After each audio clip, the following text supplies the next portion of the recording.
안녕하세요. 처음 교회 여러분 반갑습니다. 김관우 목사입니다.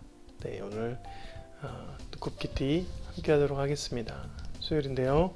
하나님께서 여러분에게 힘을 주시고 말씀의 스토리뿐만 아니라 한 문장 한 문장이 여러분에게 은혜가 되고 또 감동이 되고 하나님의 능력으로 다가오는 시간 되었으면 좋겠습니다. 오늘 말씀은 누가복음 19장 1절부터 10절 말씀입니다. 삭개오 이야기가 나오는데요. 삭개오 이야기를 통해서 느꼈던 은혜를 함께 나누고 싶습니다. 네. 먼저 예수님께서 여리고로 들어가십니다. 1절 2절 예수께서 여리고로 들어가 지나가시더라. 삭개오라 이름하는 자가 있으니 세리장이요 부자라. 3절 그가 예수께서 어떠한 사람인가 보고자 하되 키가 작고 사람이 많아 할 수 없어 앞으로 달려가서 보기 위하여 돌 무화과 나무에 올라가니 이는 예수께서 그리로 지나가시게 됨이로라 했습니다. 예수님을 어떤 사람인가 보고자 해서 간 것이죠.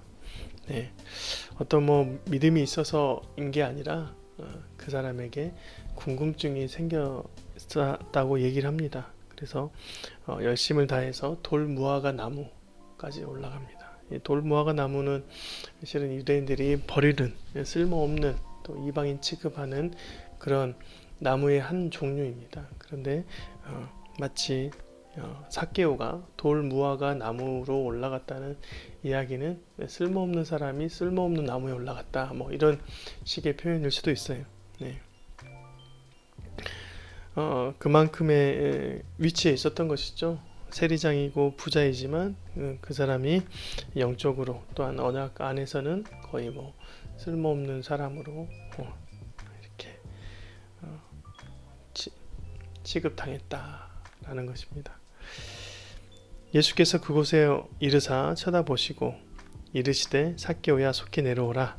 내가 오늘 내 집에 유하여야 하겠다 하시니 6절 급히 내려와 즐거워하며 영접하거늘 무사람이 보고 수군거려 이르되 저가 죄인의 집에 유하로 들어갔도다 하더라 했습니다. 예수님께서 쓸모없는 사람이 쓸모없는 나무에 갔는데 그 곳을 자세히 보고 삭개오에게 집중했습니다. 그래서 집으로 들어간다.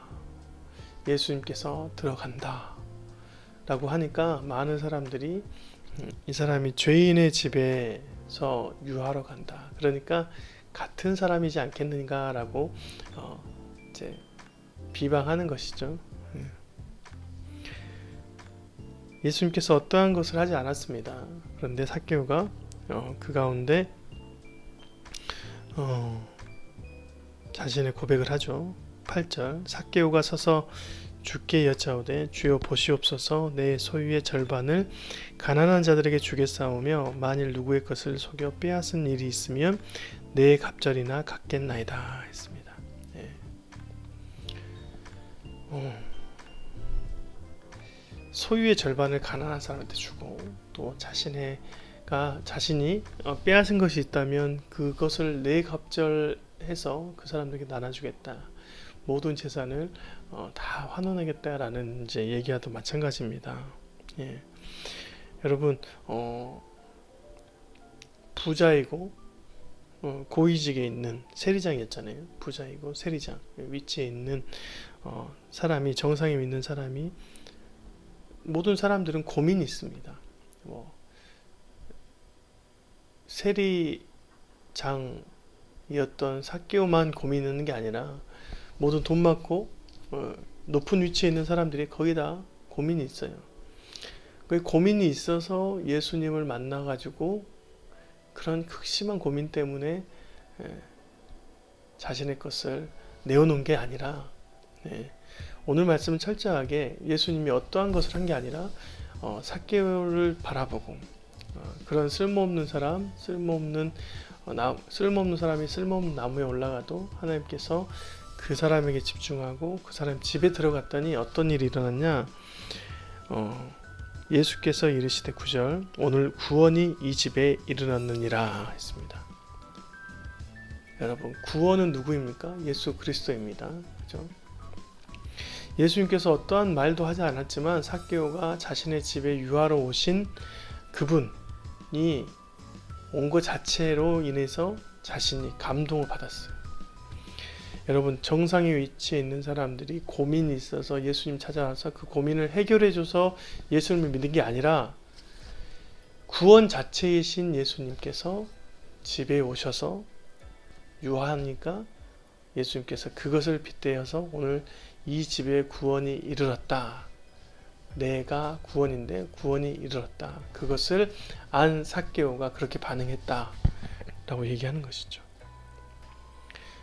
구원에 대해서 반응한 사람을 보고 9절 하반절 이 사람도 아브라함의 자손이다.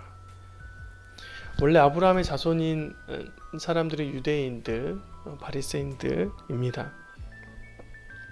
그런데 그것을 보고 많은 사람들이 수군거렸습니다. 예를 들어서 유대인 세리였던 삭개오를 보고 죄인이라고 여겼던 사람들은 거의 다 유대인일 것입니다. 하나님을 바라보며 율법을 지켰던 의인이라고 생각하는 사람일 것입니다. 그런데 예수님께서 그 집에 들어가니까 죄인의 집에 들어간다. 이 사람도 죄인이다 라고 얘기를 했습니다. 하지만 삭개오는 그렇게 보지 않았어요. 아무리 자기가 이방인이 아니라 쓸모없는 사람이고 쓸모없는 삶에서 살아가는 위치에 있어도 그 사람이 쓸모없는 곳에 가장 높은 곳에 있어도 그분 자체가 우리 집에 왔을 때 내 눈이 그분을 구원으로 봤다는 것입니다. 그것을 구원으로 봤다는 그 자체로 인하여서 자기가 감동하고 그 감동을 통하여서 자신의 모든 재산을 환원하며 드렸던 그런 모습. 이전에 있었던 부자 청년, 관리 청년과 완전히 다르잖아요. 그렇죠? 네. 그래서 예수님께서 이 삭개오를 통해서 이런 말씀하시죠. 10절 인자가 온 것은 잃어버린 자를 찾아 구원하려 함이니라. 이 집에 구원이 없었는데 예수님이 들어가니까 구원이었습니다. 그 구원을 감격한 삭개오가 다시 한번 자신의 모든 것들을 다 줘도 예수님이 구원이고 모든 것을 얻었기 때문에 만족함으로 나아갔던 것입니다. 예. 여러분, 우리가 하나님 앞에 어떠한 것들을 할 때 뭔가 높아지고 고민이 있고 또한 어떤 문제거리가 있어서 주님을 모시는 것이 아니라 주님이 우리 가정에, 우리 삶터에, 내 인생에 들어왔을 때 구원 자체가 임한 것입니다. 예수 그리스도가 임한 그 자체인 것이죠. 그래서 그것을 통해서 우리가 감격하고 그것을 통해서 일하고 그것을 통해서 세상 사람들에게 복음을 전할 수 있는 사람들이 바로 아브라함의 자손 하나님의 백성인 것입니다. 아무리 교회에 다니는 교회에 소속된 사람, 세례교인이라 할지라도 마치 예수님을 죄인의 길로 갔던 그런 모습밖에 보지 않았던 사람들은 결국 아브라함의 자손에서 벗어날 수 있는 것입니다. 우리가 오늘 하루 살아가면서 예수님이 내 인생에 들어올 때 그 구원의 감격으로 세상을 살아갈 수 있는, 삭개오가 그 구원의 감격으로, 예수님 뭐 어떤 것도 한 거 아닌데 그 구원의 감격으로 자신의 모든 것을 드렸던 것처럼 우리도 그런 삶으로 살아갔으면 좋겠습니다. 삭개오가 구원이신 예수님 맞은 것처럼 여러분의 하루도 예수를 구원으로 맞아들이고 그 충만함으로 아브라함의 자손으로 하나님의 백성으로 살아가시는 하루가 되시길 바랍니다. 오늘 수요일인데요. 수요일 저녁 함께 예배를 만나도록 하겠습니다. 안녕히 계세요.